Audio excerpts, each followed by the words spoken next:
Welcome to the Old Time Radio Westerns. I'm your host, Andrew Rhynes, and let's get into this episode. This episode is going to be Hopalong Cassidy. Original air dates February 19th, 1950.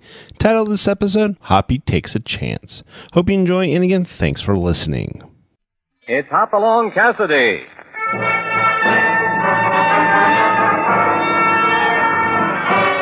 With action and suspense, out of the Old West comes the most famous hero of them all, Hopalong Cassidy, starring William Boyd.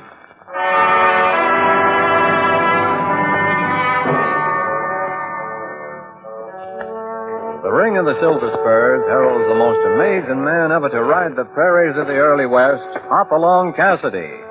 This famous hero thrills his 60 million fans with action and dangerous adventure. In the role of Hopalong Cassidy is the popular star of the motion picture series, William Boyd. And appearing as that laughable old character, California, is Andy Clyde. Now to our story, Hoppy Takes a Chance.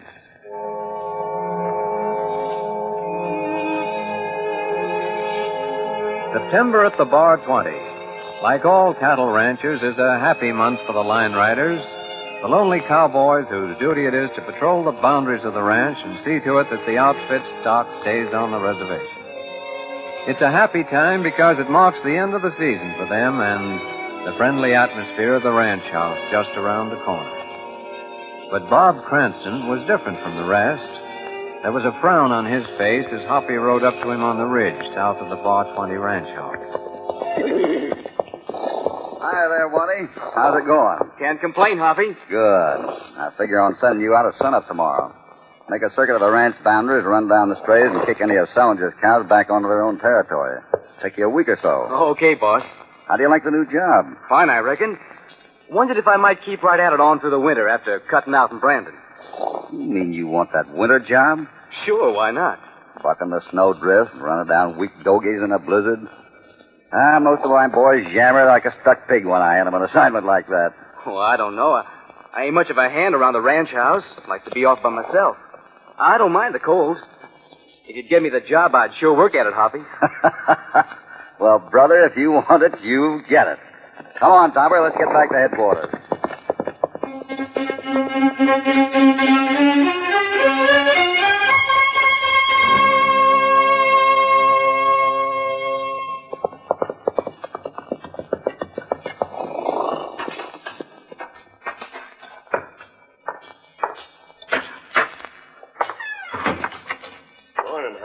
Sheriff, what are you doing here? Oh, just dropping by on a friendly call, Hoppy. You know Shelby Salinger here. Sure. Hello, Mr. Salinger. Have a chair. Thanks. How are you, Cassidy? Great. Just sent one of my line riders out to hustle your stock back on the reservation. Seems an awful lot of Circle C cows like Bar 20 grass better than they own. You save your rider a lot of work, Cassidy. I sold them off last week. I needed the money. I see. Yeah, Mr. Salinger got payment before delivery and shipped $12,000 out by stage day before yesterday, Hoppy. Yeah? Pay off a loan on his ranch. Yeah? It didn't get very far. What do you mean? About as far as the blind turn on the stage road. Road agent shot the driver outright. Wait a minute. Clem Yates was guard on that stage. Shot him down in cold blood. Clem? How could anybody... Yeah, that's the way we all feel, Hoppy. Folks in town are ready for a lynching. You got any leads? We know who it is. His name's Johnny McIver. Is that so? Yeah. We talked to the only passenger on the stage, a girl named Van Richards. She described him for us. Who is this McIver? Young fella, about 25 or so. Just got out of prison. Came through this part of the country a few days ago looking for a job. We, wondered if he came by here. I'll keep on the lookout for him, Sheriff. The townspeople have put up a reward. Well, if he shot Clem Yates, that's all the encouragement I need. We can sure use your help, Hoppy. You'll get it, Sheriff. Thanks. Bye. Goodbye.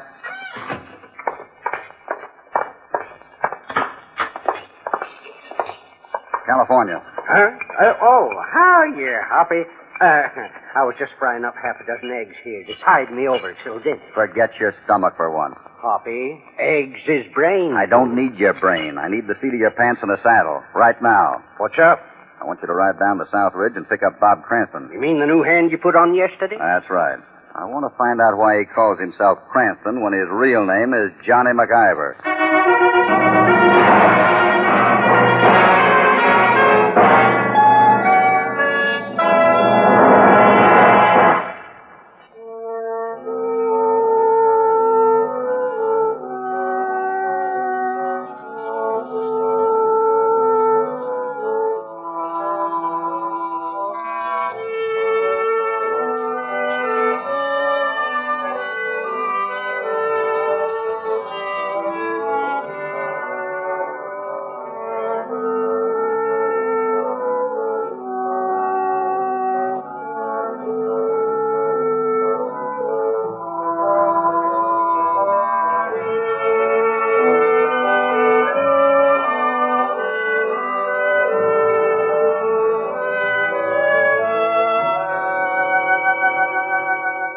Now back to Hopalong Cassidy and our story, Hoppy Takes a Chance.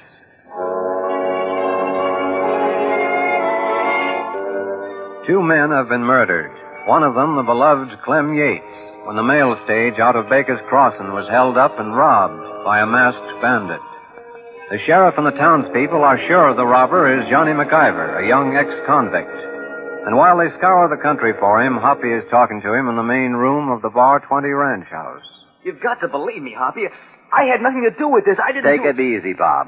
I'm not accusing you, yet. How come you changed your handle, Sonny? Seems to me we hired a hand named Bob Cranston. I told you, California. People just can't deal an ex-convict a straight hand. Well, I can understand that. But you didn't need a new name around here. You take a man for what he is, not what he used to be. I wish they were all like you. Mr. Sellinger didn't look at it that way. Sellinger? Yeah. When I first got to town a few days ago, I hit him for a job. When was that? Let me see. Wednesday afternoon.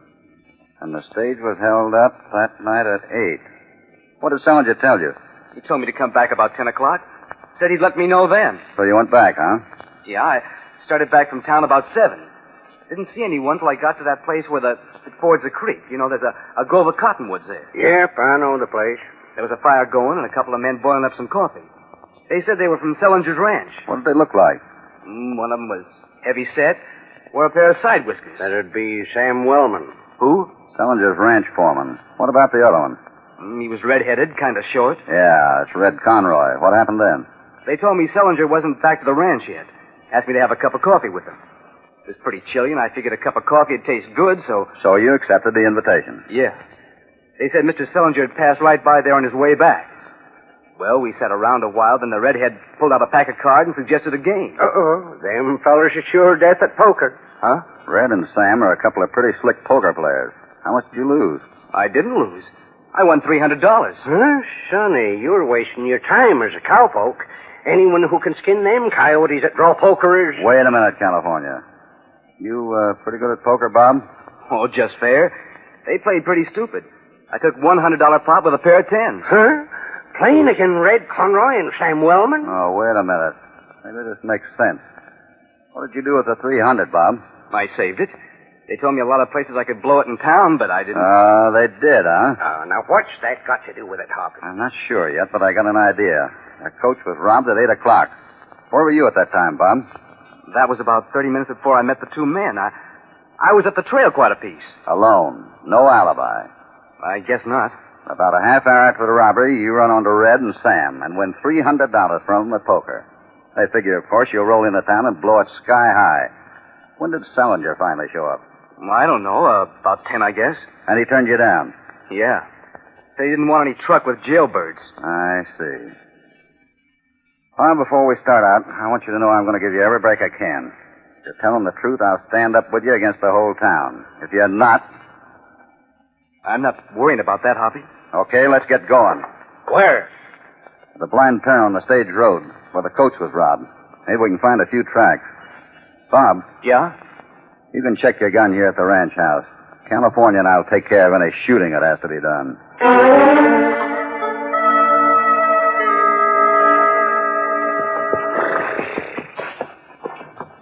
Any luck, Hoppy? No, not a chance of finding any tracks on the road here. Someone came through here with a bunch of cattle after it happened. That was Sellinger.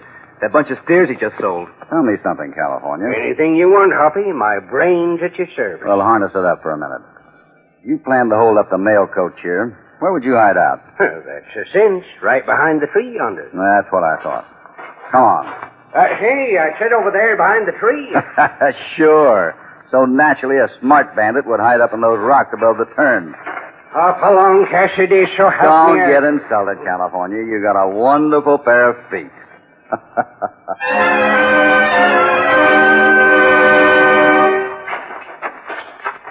Pretty hard to find any tracks in these granite rocks, Hoppy. Yeah, especially when the robber was careful not to make any. Getting pretty dark now, too. You got a match, Bob? No, I don't carry him. Oh. Well, no use looking around here in the dark. May as well ride over to that cottonwood grove by the creek. See if there's anything left of that campfire that you sat around.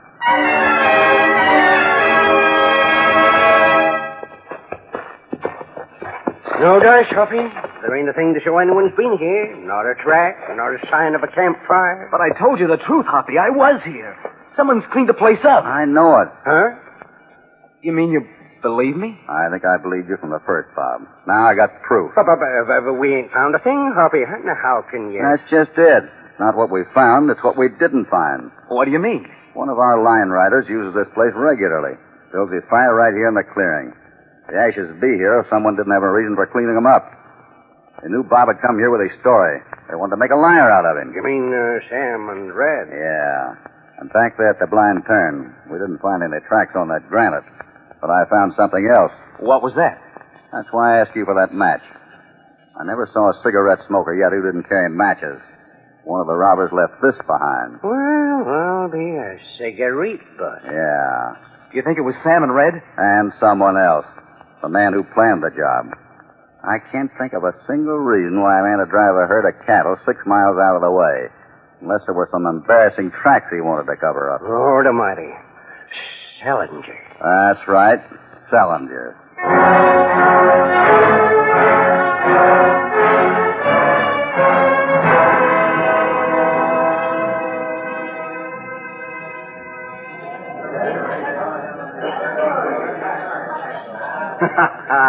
Hoppy, amigo, you come here to my fiesta saloon once in the blue moon. The sarsaparilla, she is on me. Afraid I haven't time for a drink, Mike. I got a lot of things on my mind right now. You tell Mike the sicko, eh? Maybe I help, quien sabe.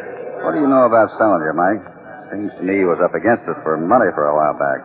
Why do you ask, Hoppy? That's pretty important right now. To a kid named Johnny McIver. That kid, he make one big mistake when he killed Clem Yates. You think he did it? The whole town thinks so. His life, she's worth 2 centavos, maybe less. You know why, Mike? Because the kid has a prison record. See. He's the second man who came to Baker's Crossing with a record, Mike. See. And he feels like you did when you got out. He wants to go straight if the people here to let him alone. You have kept our secret well these 10 years, Hoppy. But why do you ask about Salinger? Because I think you know how bad he needs money. See, he tried to borrow 10,000 from me 2 weeks ago. His rancho, the Circle C, she's in one bad fix. That's what I thought. He got his money, Mike. Huh? What do you mean? He figured by shipping that cattle money express and robbing the stage, he'd collect from Wells Fargo, too. Nice way to double your money. You got a young ex-convict handy to take the blame. Madre de Dios, you mean Salinger? Yeah, with Red Conroy and Sam Wellman to give him a hand. Hoppy, you can prove this? There was one passenger on the stage, a girl named Ann Richard. I think she knows more than she's telling. Oh, but the word of a young senorita against Salinger. No, she's no good, Hoppy. She's not enough. Mike. See? That's just why I came to see you.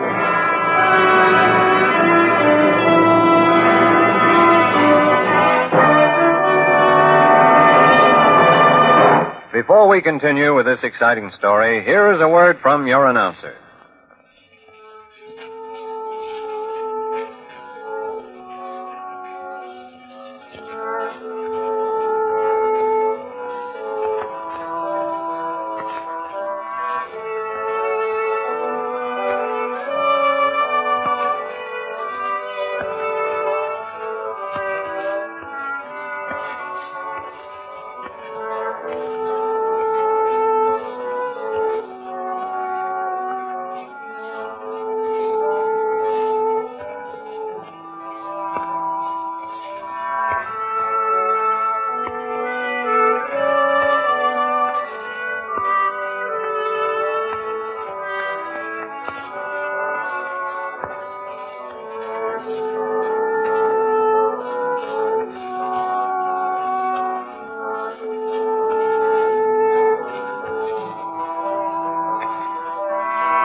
back to Hopalong Cassidy and Hoppy Takes a Chance.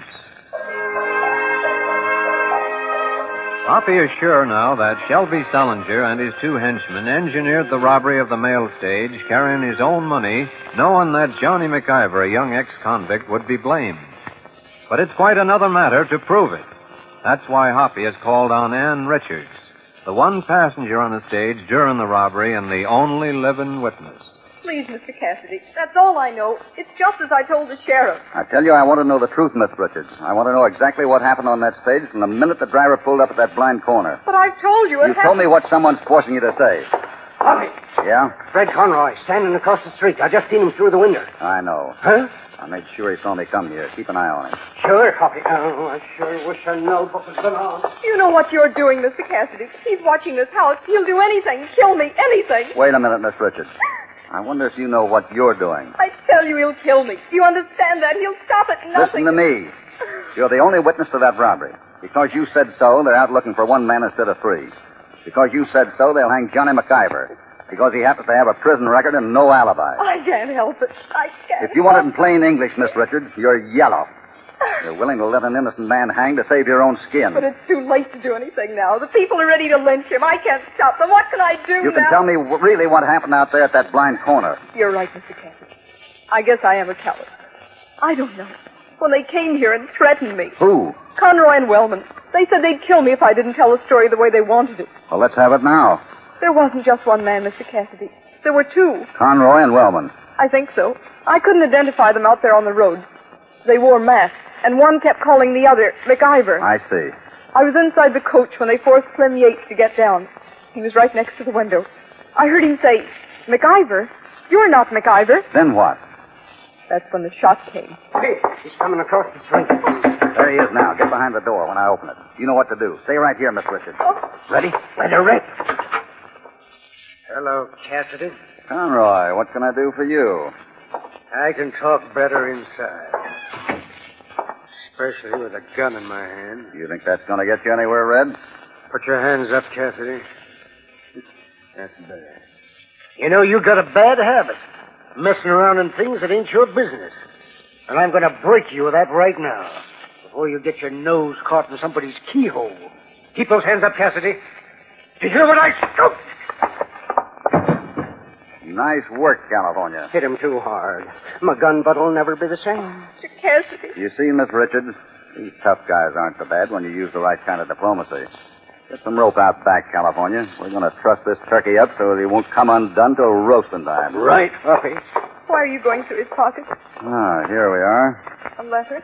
Yeah, and it ought to be just what the doctor ordered. You see, Miss Richards, we can hook Red and Sam on your testimony. There's no way we can touch Salinger. That is, unless either Red or Sam decide to talk. They'll never do that. You don't know them, Mr. Cassidy. And, Miss Richards, you don't know Mike DeSico.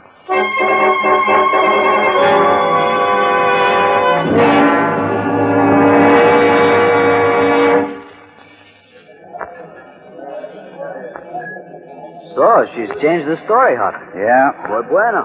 But not good enough. I want Salinger, too. And if she tells her story now, we'll lose any chance of getting him. Wait. Huh? Don't turn around. The sheriff just came in. Quick, take this. Okay?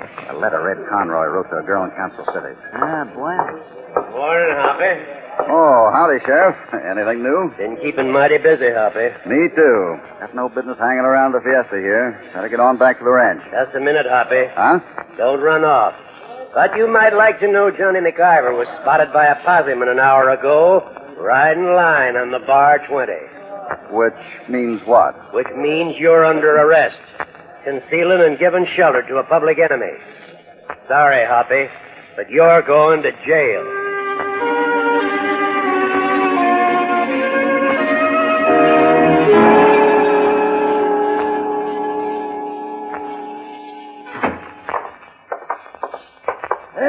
What can I do for you, gents? Howdy. I'm California Carlson. This here's Mike DeSico. I'd like to see Hopalong Cassidy, if you don't mind. Well, I don't know. Sheriff said no wants to see him. Por qué? Hey, That means why not in Mexico. already told you. Sheriff said no one wants to see him. Well, nothing to do but wait until the sheriff gets back, eh? Reckon so. Mind if we sit down? Free country, here's public property. Sit anywhere you please. Gracias. That means thanks in Mexican. There, you sit in the chair there, and Mike and I'll sit in this here packing box. Excuse me a minute, gents. I just want to check up on the prisoner.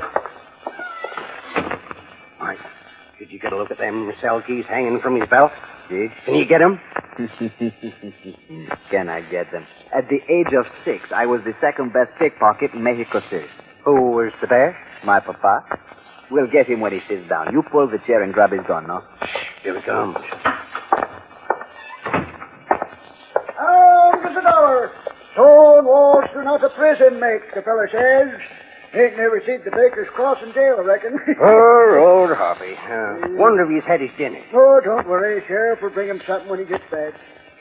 Say, you fellas play cards? Thought we might have a little game while we're waiting. Got a deck right here someplace and draw the deck. Oh, yes, there we are. Maybe a little penny ante, no? 10th of a cent I always play. Now... Suffering snakes, sir. You hurt yourself? Let me help you. Chair went right out from under me. Don't know what happened. Here, I'll give you a hand. Foot slipped under the desk, caught on something down there. What in tarnation? What's the matter here? You're stuck. Got my foot jammed in the spittoon. Trapped like a rat I am. No dice. Oh, let me get a new Holt here. That won't work neither, only making my leg longer. Gotta move the desk. Guess so. There she goes. Come, son, get off of that foot, you crazy spittoon. Get off it. Hey, ain't had a world like that since I stepped in the bar trap one winter in Montana. Let's get the desk back on her feet. Hey. What's the matter? Where's the other feller? You mean Mike.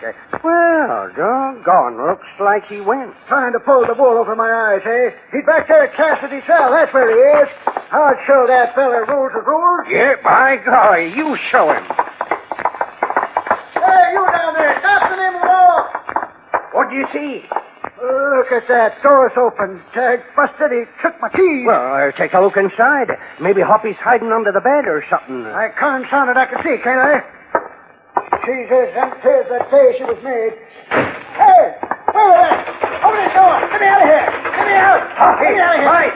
You got him? Sure I got him. Come on, let's get going. Yeah, we haven't much time. Wait a minute, you varmint, so help me. Adios, amigo. Adios. What does that mean? That's goodbye in Mexican.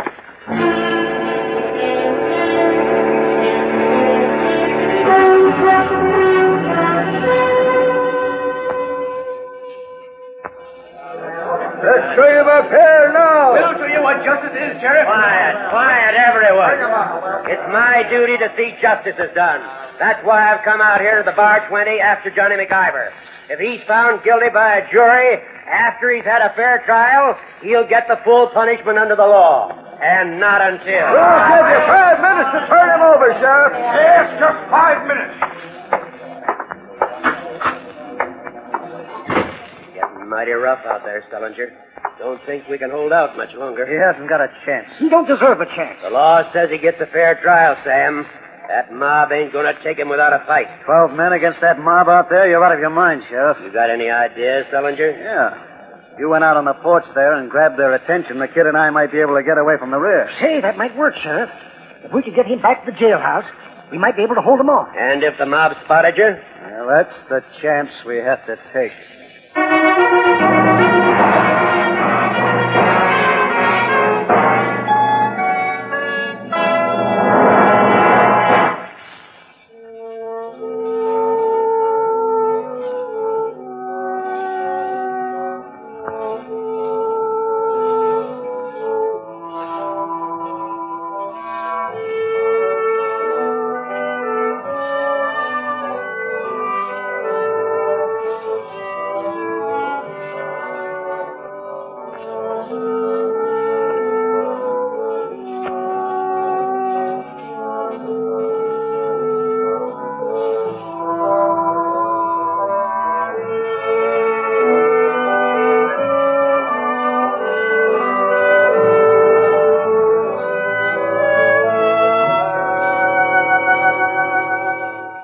now back to Hopalong Cassidy. I don't know about that, Sullinger.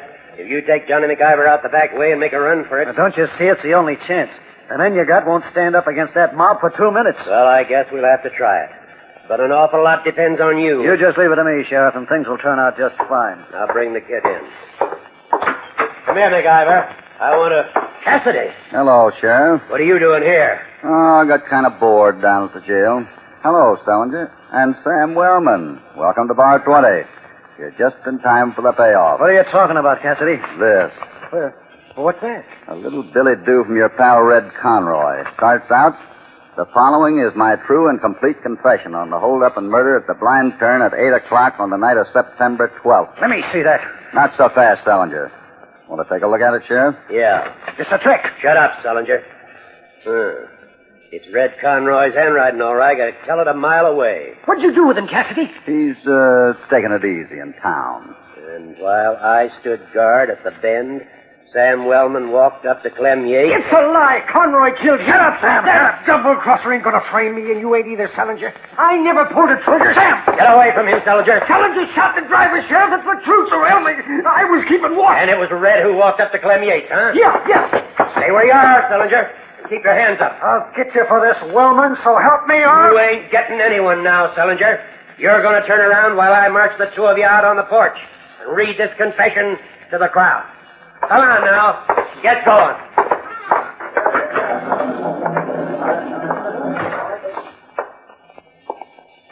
Did it work, Hoppy? Yeah, I'm going out on the porch. It was a mite too close for me, Hoppy. Me too, California. How about me? You got a clean slate now, Bob. From here on in, it's up to you. And you can thank Mike here for small favors. Oh, it was nothing, amigo.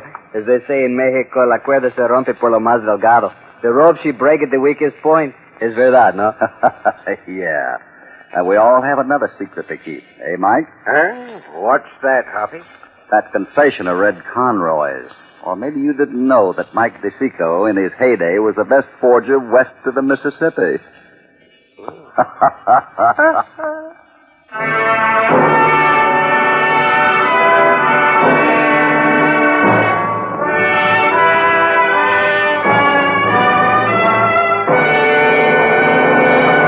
It's mighty peaceful at the Bar 20 now that this Johnny McIver affair is over, but somehow things never stay that way for very long. Hoppy in California will be riding into more dangerous adventure real soon. Hopalong Cassidy, starring William Boyd, is transcribed and produced in the West by Walter White, Jr. Hoppy Takes a Chance was written by Harold Swanton. All stories are based upon the characters created by Clarence E. Mulford. This is a Commodore production.